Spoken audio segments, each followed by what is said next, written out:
Olá, bem-vindo à nossa aula 47, capítulo 6, a incerteza.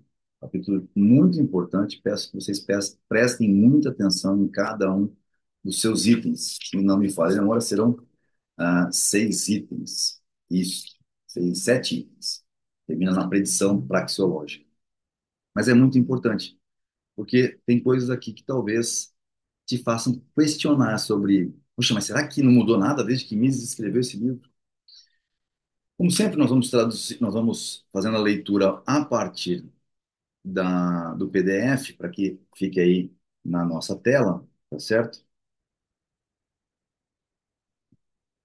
Capítulo 6 é a incerteza. Item 1, incerteza e ação. A incerteza do futuro está implícita na própria noção de ação. E é isso a gente já viu em várias passagens anteriores no livro, né? Que a ação, o ato de agir, é um ato incerto, é um ato de especulação, sempre. Que o homem haja e que o futuro seja incerto não constitui, de forma alguma, realidades independentes. São apenas duas diferentes maneiras de enunciar a mesma coisa. Lembra da matemática que tudo deriva lá do comecinho, questões axiomáticas? A mesma coisa é isso, né? Quer dizer que são duas maneiras diferentes de se dizer a mesma coisa, né? É, que o homem haja e que o futuro seja incerto não constitui de forma alguma realidades independentes. São a mesma coisa.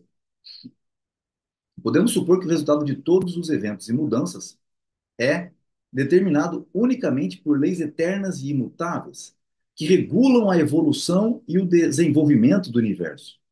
Podemos considerar a interconexão e interdependência de todos os fenômenos, isto é, sua concatenação causal, como uma realidade fundamental e suprema. Podemos rejeitar completamente a noção de acaso. Mas por mais que assim seja, ou pareça ser para uma mente dotada de uma inteligência perfeita, permanece indubitável que para o agente homem o futuro é incerto. Ah, o futuro é desconhecido, perdão. Se o homem pudesse conhecer o futuro, não teria que escolher e, portanto, não agiria. Seria um autômato, reagindo aos estímulos sem vontade própria. Automatismo, aquele ser que vive automaticamente, sem reações, né? Assim, vai reagindo de forma automática. Alguns filósofos procuram desacreditar a noção de vontade humana, considerando uma ilusão ou autoilusão, porque o homem tem fatalmente que obedecer às inevitáveis leis da causalidade. Podem ou não ter razão, se está referindo-se a uma força motriz fundamental ou à sua causa. Entretanto, no que diz respeito ao homem, a ação é algo definitivo. Entretanto, no que diz respeito ao homem, importa como Deus veja isso, importa como nós nos vemos nesse momento da ação, né, nesse mundo que nós estamos. Entretanto, no que diz respeito ao homem, a ação é algo definitivo. Não estamos afirmando que o homem seja livre para escolher e agir, simplesmente estamos enunciando o fato de que o homem escolhe e age, e de que os métodos das ciências naturais para explicar por que ele age de uma maneira e não de outra não são aplicáveis. Então, voltando aqui a combater o quê? O monismo. Lembra do dualismo metodológico? Questões das ciências naturais não tem nada a ver com o que a gente pensa, que a gente age. Nosso pensamento não é um substrato das coisas simplesmente. Monismo, dualismo. As ciências naturais não podem prever o futuro. Podem prever os resultados a serem obtidos com determinadas ações. Não obstante, dois tipos de situação permanecem imprevisíveis: aquele em que os fenômenos naturais não são suficientemente conhecidos e aquele decorrente de atos de escolha humana. Não obstante, dois tipos de situação permanecem imprevisíveis: aquele em que os fenômenos naturais não são suficientemente conhecidos, porque nem tudo a gente consegue nas ciências naturais prever, e aquele decorrente dos atos de escolha humana. Nossa ignorância em relação a essas duas situações cobre de incerteza todas as ações humanas.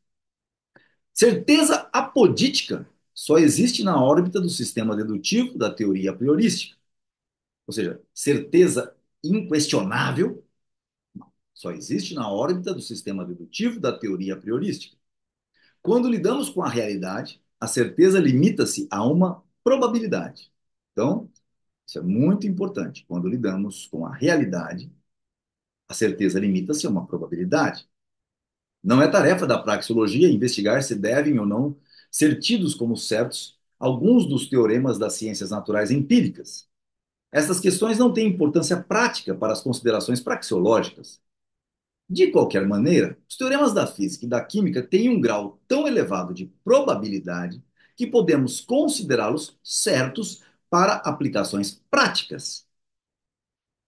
Podemos prever na prática o funcionamento de uma máquina construída de acordo com uma determinada tecnologia, mas a construção de uma máquina é apenas uma etapa de um programa mais amplo, qual seja o de fornecer ao consumidor o que a máquina produz.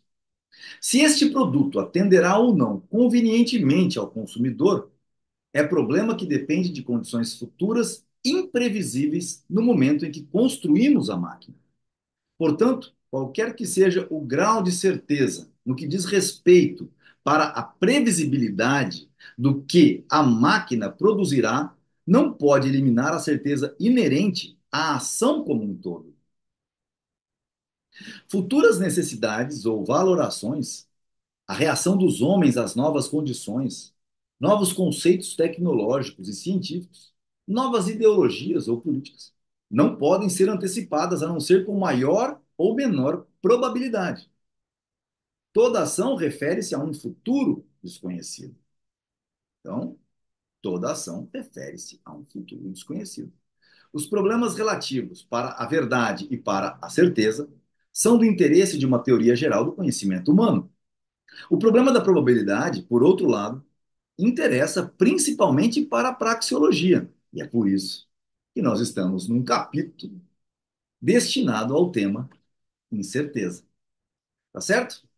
E assim a gente encerra esta aula e, e iremos para a nossa próxima aula.